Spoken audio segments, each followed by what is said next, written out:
Привет, друзья! С вами Макс и Фрукты. И это понятный подкаст для тех, кто изучает русский язык. В этом подкасте вы слушаете интересные какие-то темы на русском языке. И этот подкаст создан для того, чтобы помочь вам прокачать ваш русский язык.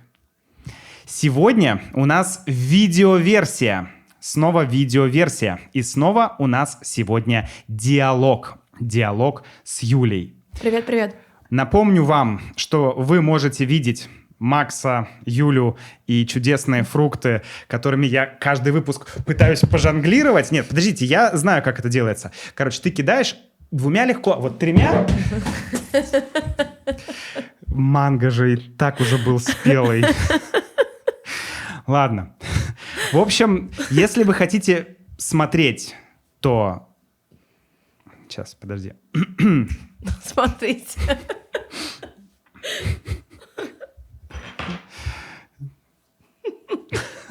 Зачем я это сделал вообще? Ладно. Это было глупо, согласен. Ладно. Так. Вы можете смотреть нас на YouTube и слушать нас в рамках понятного подкаста на русском языке. Кстати, ссылка на подкаст будет здесь. Там множество эпизодов, уже более 300. Более 330 даже. Конечно, сколько лет уже я занимаюсь этим подкастом. Слушайте подкаст, присоединяйтесь к membership-программе. Там есть транскрипции и дополнительные материалы и для видео, и для подкастов. И вообще супер крутая вещь. Что ж, на этом коротком вступлении я передаю слово Юле. Юля, расскажи, о чем мы будем говорить сегодня. Ну, простите, да. Я знаю, это все фрукты. Это все манго. Манго? Манго. Я не читал. Манго. Манго и манго. Но в русском это все манго. Произносим как манго. Ну да. Я купил Ну, окей. Я купил мангу. Кстати, да, я купил мангу. Да. Я читал мангу, но... Я ем манго. Я ем манго. Да, манго не склоняется. А поговорим мы сегодня про путешествия, а точнее про...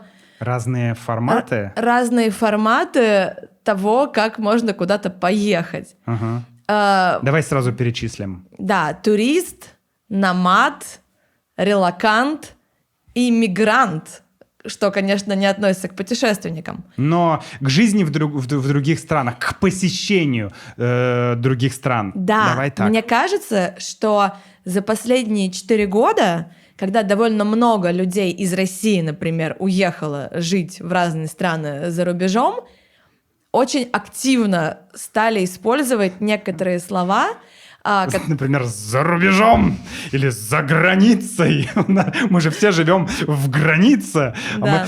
Просто, друзья, надо пояснить. Извини, Юля, что я тебя перебил, правда, извини. Просто это слово «за рубеж». Мне кажется, это все наследие Советского Союза.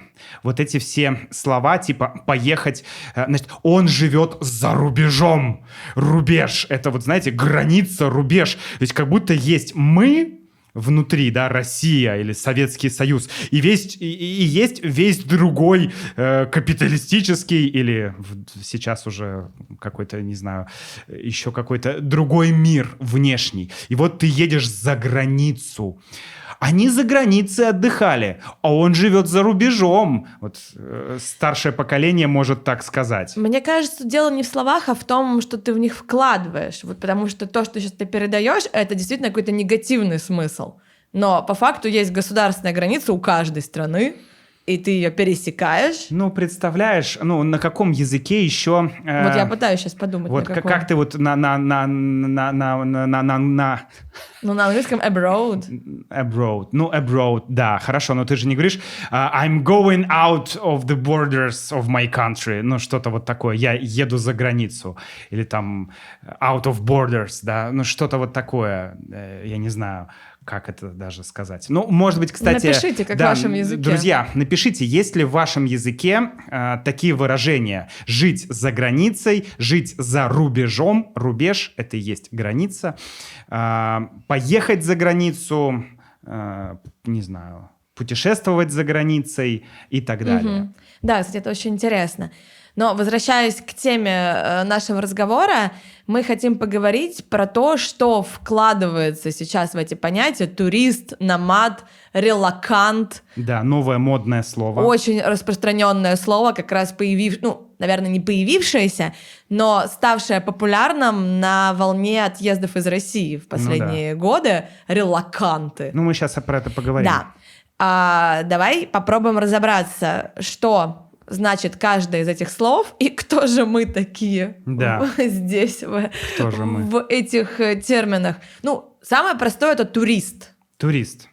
Турист — это человек, который едет на короткое время в какое-то место, в другую страну, в другой город, чтобы посмотреть какие-то достопримечательности этого города. Да. Так? Я согласен, да. Турист обычно едет смотреть достопримечательности. Турист поехал в Нью-Йорк, посмотрел на Манхэттен, сходил в театр, если это такой образцовый турист. Образцовый советский турист должен обязательно сходить в театр, посетить памятник, статую свободы. То есть Манхэттен, театр, статуя свободы, не знаю, что там еще в этом Нью-Йорке есть. Я там не был, между прочим. Я был, я была. Музеи различные. Вот музей еще, да. Там в Нью-Йорке есть музей, да? Очень много. Это турист, все понятно. Дальше идет более сложная категория. Категория номад. Номад, да, digital nomad или просто номад по-русски. Кто-то говорит номад, кто-то говорит кочевник или цифровой кочевник. Все это используется в разговорной речи сейчас активно. Да, мне кажется, именно номад в формате цифрового кочевника, да, как мы говорим, диджитального номада. Номад в формате цифрового кочевника — это типа молочник в формате продавца молока. Нет, слово номад — это, в принципе, кочевник. И до того, как у него появились какие-то новые значения, это просто был человек, который куда-то кочует. Окей. Но последние, может быть, десятилетия, последние 10 лет появились вот эти вот цифровые кочевники, диджитальные номады, как иногда мы говорим на русском. Да. Это люди, которые едут на какое-то время в другую страну или переезжают из страны в страну, работая при этом онлайн. Да. То есть не работая в той стране, куда они приехали. И сейчас во многих странах даже появились визы цифрового номада. Да, я даже вам легко могу сказать страны, где есть визы цифрового кочевника. Смотри, есть в Хорватии, есть, потому что мы этим вопросом долго занимались, есть Венгрия, есть Испания, есть Португалия, есть Италия. Малайзия. Недавно. Это вот Европа, да, вроде еще что-то есть, но из Азии у нас есть точно Малайзия. Да. Казахстан планировал вводить, я не следила. Да, может быть, есть виза в Казахстан, виза номада. И в Аргентине она тоже есть. По крайней мере, была. Окей. Недавно. В Бразилии, по-моему, тоже есть. По-моему, тоже в Бразилии есть. Да. Я уверен, что многие знают, кто такие цифровые кочевники, но все равно хочется это проговорить. Так вот, какие характеристики у цифровых кочевников и что их отличает от туристов, Юля? От туристов их отличает то, что они едут куда-то жить на более долгий срок, чем туристы. Да. Тут может быть два варианта. Если ты едешь по визе цифрового кочевника, ты можешь находиться год, 2, 3 в этой стране. Да, вот Испания на 3 года дает, например, визу. И ты будешь там жить, не работая на Испанию, работая на зарубежную компанию, ты просто там живешь. Да. А еще есть ребята, которые ездят в страны, где визы не нужны, и по месяцу, например, проводят там. То есть ты едешь в безвизовые страны чаще всего, или в страны, куда тебе проще просто получить визу, и ты просто в каждой стране живешь месяц, 2 месяца, потом в другую страну, в другую страну, в другую страну и так далее. И вот так люди живут в разных странах. Да, я бы сказала, что основные характеристики их 2. Человек на долгий срок приезжает в какую-то страну. Да, месяц плюс.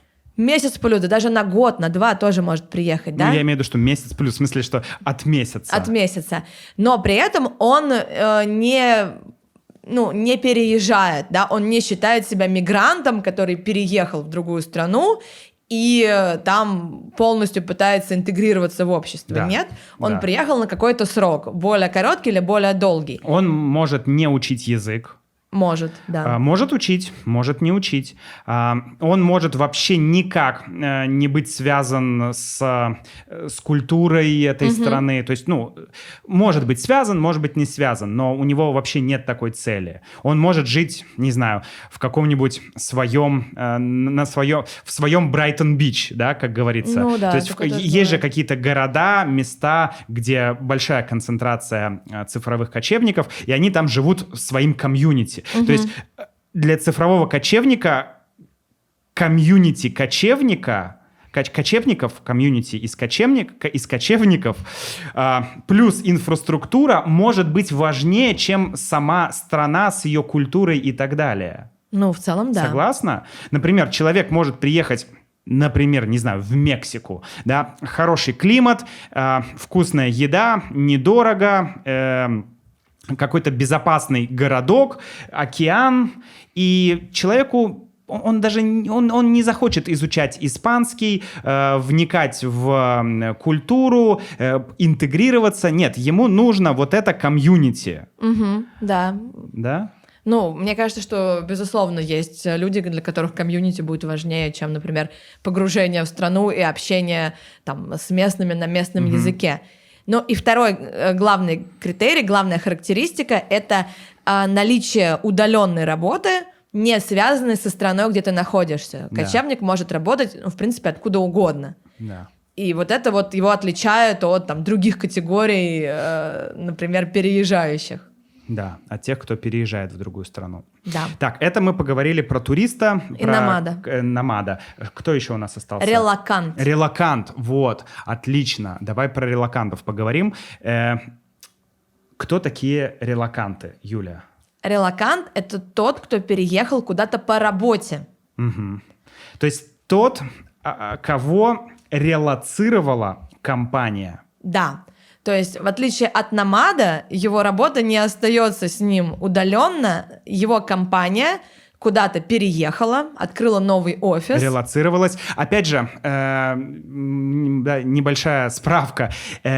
Это вообще явление, как релокация, оно появилось, мне кажется, что оно и появилось. До этого я не слышал такого слова. В русском языке, по крайней мере, оно не использовалось. Ну да. И не говорили никогда «релокант». Это появилось после 22 года, после начала войны. Окей, можно сказать, что война началась раньше, тоже будет справедливо, но, по крайней мере, после 22 года компании начали уходить из России, люди начали уезжать из России, разные бизнесы по разным причинам начали уезжать из России, и поэтому этим бизнесам нужны люди, и компания переехала, релоцировалась, и компания релоцирует, то есть перевозит своих сотрудников на новое место.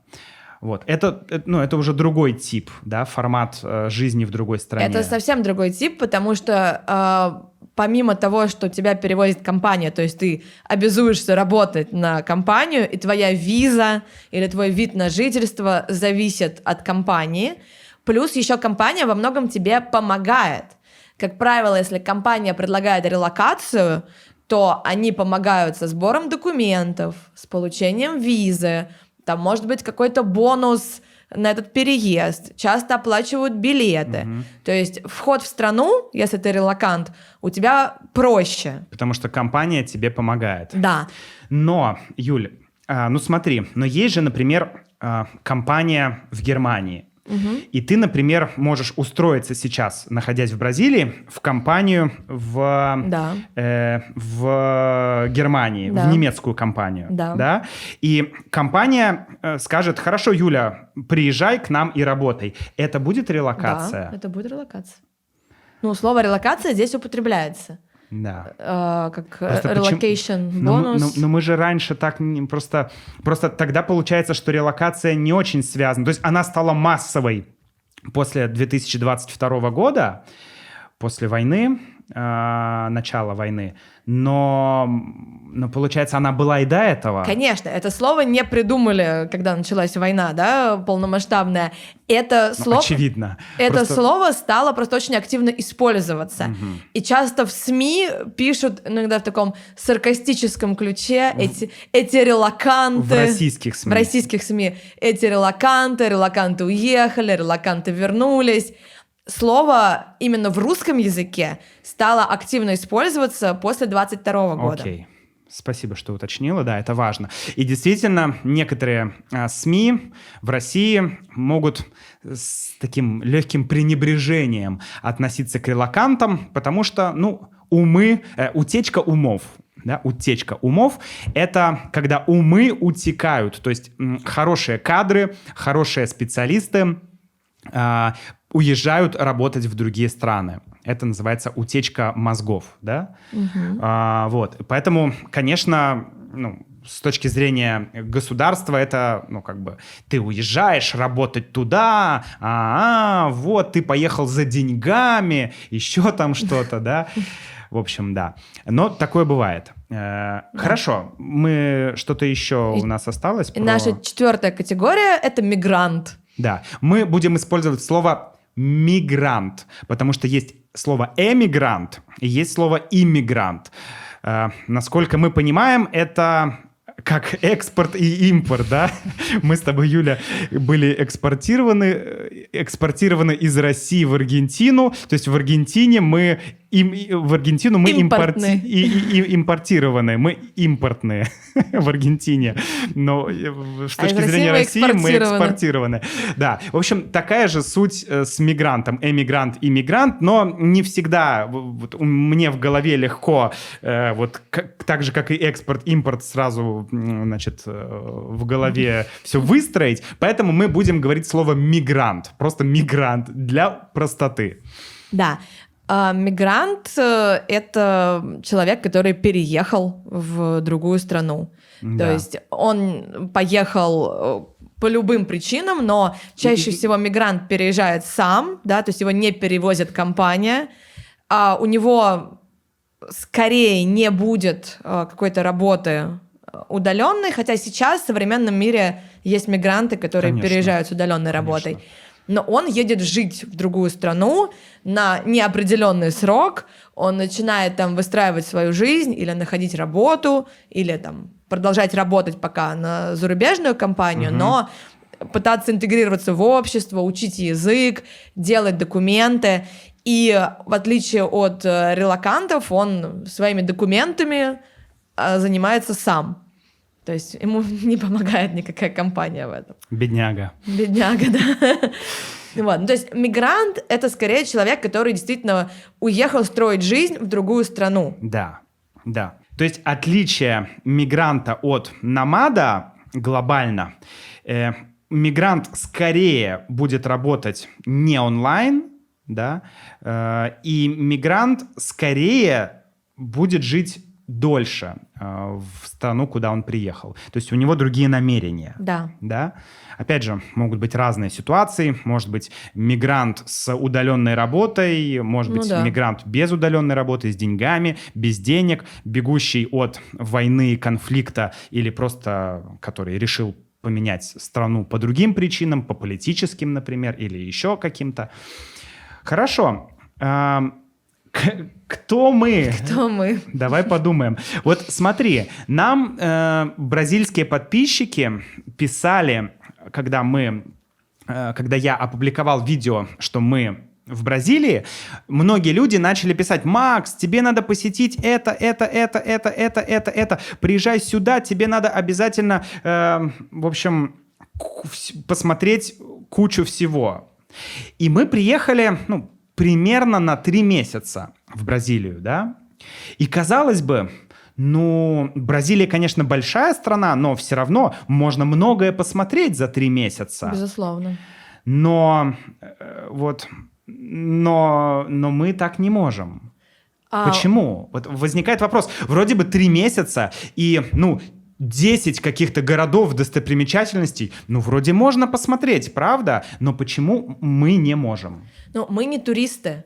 Так, мы не туристы 100%. Мы не в отпуск приехали в Бразилию, когда у нас есть все время для того, чтобы ездить из города в город и смотреть разные интересные места. Да, первое. Мы не в отпуске, то есть мы не туристы. Нам нужно постоянно работать. Да, поэтому у тебя достаточно много времени уходит на работу, и ты не можешь переезжать с места на место. Да. Плюс у нас есть маленький ребенок. Да. Для того, чтобы мы могли работать, ребенок ходит в садик. Да. Соответственно, садик тоже нас привязывает так или иначе к городу, и мы не можем просто переезжать. Если мы будем ездить везде с ребенком, то как минимум один из нас вообще ничего не сможет сделать по работе. Да. И мне кажется, третья причина еще в том, что если ты едешь как турист, ты настраиваешься на то, что ты вот галопом по Европам, галопом по Бразилии, ты все посмотрел, и это тоже интересный формат. Но я больше люблю такой формат медленных путешествий. Ты приехал, ты поселился в каком-то месте, да, безусловно, мы там съездили уже посмотреть разные места, но интересно как-то строить свои отношения с конкретным городом, пожить чуть подольше в одном месте, потому что мне кажется, как будто бы так ты чуть лучше что-то поймешь, не про страну, конечно, в целом, но, по крайней мере, про конкретное место, чем если просто ты пробежишься по местам из путеводителя. Согласен. Хорошо. То есть это нас приводит к мысли, что мы точно не туристы. Мы не туристы. Намады ли мы? Я думаю, что мы скорее намады, если мы будем брать вот эту вот классификацию из 4 категорий, потому что, во-первых, мы работаем удаленно, Да. то есть мы не релоканты. Да. Но при этом мы, в Аргентине мы прожили долго. Да. В Бразилии сейчас 3 месяца. Но в целом это все еще вписывается так или иначе в номадизм. В концепцию намада, согласен. Да, я бы вот нас относила бы к цифровым кочевникам. Я согласен, но если брать цифровой кочевник, и у нас потом идет мигрант, да? Релоканта мы пропускаем. Да, релоканта мы пропускаем, просто нет компании, которая нас бы релоцировала, поэтому я думаю, что мы вот ближе к мигранту. По крайней мере, в Аргентине было похоже, что мы ближе к мигранту, потому что, во-первых, мы занимались испанским языком, и до сих пор как-то, но все равно им занимаемся, и хочется продолжать заниматься, и ты все равно чувствуешь связь со страной, ты долгое время там прожил, ты жил не в своем пузыре, и в пузыре тоже, но, по крайней мере, мы часто выбирались из этого пузыря и посмотрели хорошо страну, и общались с людьми много. Я бы сказал, что мы как-то одной ногой мигранты тоже, если относительно Аргентины. Относительно Аргентины, может быть, мигранты-номады, то есть как-то вот так, наверное. Но так как сейчас мы в Бразилии, то, да, в общем и целом, наверное, я согласен, что в душе мы с тобой кочевники. Да. Я часто это говорю, на самом деле, в подкасте, например, что в душе мы кочевники, и кочевой образ жизни — это наш образ жизни, это то, что нам близко. Да. Вот. Поэтому, друзья, когда вы говорите, что, когда вы пишете и предлагаете, что нужно вот в эти 10 мест съездить, а у нас 3 месяца, то не удивляйтесь, почему мы не можем во все эти 10 мест съездить. Потому что когда ты работаешь, когда у тебя маленький ребенок, ты живешь в другой стране, тебе нужно сделать всякие вещи типа телефонный номер, а чтобы сделать телефонный номер, тебе нужен СПФ, а чтобы сделать СПФ, тебе нужно пройти 9 кругов бюрократического ада, то, времени на путешествия вот такие остается не так много. Но, да. Да, очень хочется посмотреть все, что возможно в округе. Да, все, что возможно. Потому что здесь, действительно очень интересно, очень красиво. Конечно. То есть мы сделаем то, что можем, по максимуму, но в общем и целом наш образ жизни и перемещений или путешествий, он не совсем подразумевает вот такое вот количество достопримечательностей смотреть, потому что мы с тобой даже, скорее всего, мы даже не посмотрим Рио с тобой, Рио-де-Жанейро. Ну, в этот раз, наверное, Скорее нет. всего, в этот раз мы 3 месяца в Бразилии, и мы не посмотрим Рио. Можно сделать вот так, но такова реальность. Я думаю, мы здесь не последний раз. Да, безусловно, безусловно, безусловно. Что ж, друзья, пишите, есть ли в вашем языке слово «релокация». И если вы носитель английского, интересно, как у вас используется слово «релокация», да, «relocation». Вообще оно как? Есть, то есть есть оно, наверное, есть, но используется ли оно, употребляется ли оно? И напишите, а кто вы? Вы просто ездите как турист, или, может быть, вы номад, может быть, вы мигрант, вы переехали в другую страну. Нам очень интересно. Если вы смотрите этот подкаст, пишите в комментариях на YouTube. Если вы слушаете этот подкаст, то пишите комментарии, оставляйте, вернее, комментарии. Пишите комментарии тоже, наверное, можно сказать. На сайте russianwithmax.com. До встречи в следующем эпизоде. Пока-пока.